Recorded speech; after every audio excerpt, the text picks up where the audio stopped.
So lastly, I wanted to talk about same-sex marriage.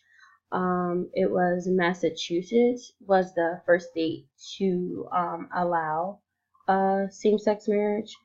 But I just wanted to give you guys a little bit of information on the Defense of Marriage Act.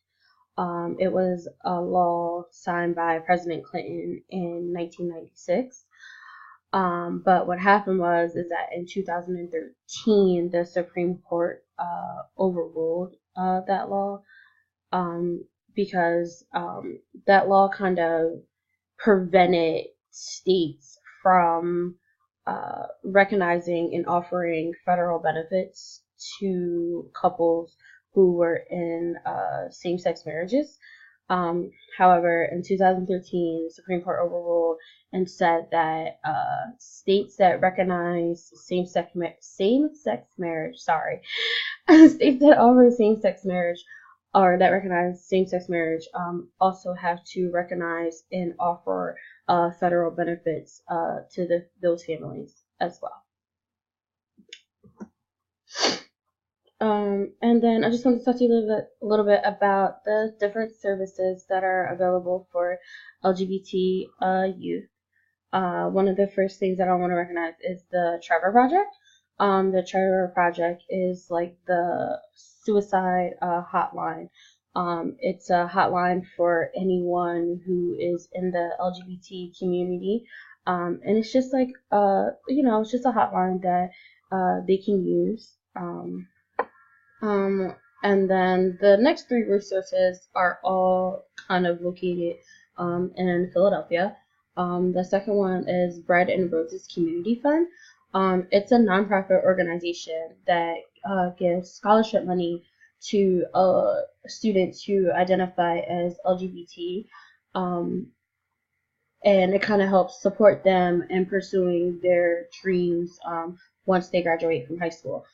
Something that I found was that because of the bullying and the non-acceptance that LGBT youth face in school, a lot of times that they don't have as many goals as other students to pursue their education. So Bread and Roses kind of helps fight that and with offering them different scholarships.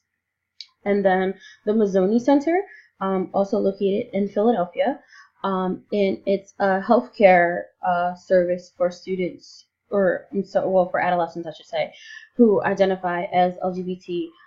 They provide education on HIV and STDs, as well as offer testing for those students as well. And then PFLAG, or Parents, Family, and Friends of Lesbian and Gay. This is a resource not only for LGBT youth, but also for their families as well. And it's just basically a support system for anyone who has family members or loved ones, children who identify as LGBT. And again, those are the phone numbers and the websites for all of those services.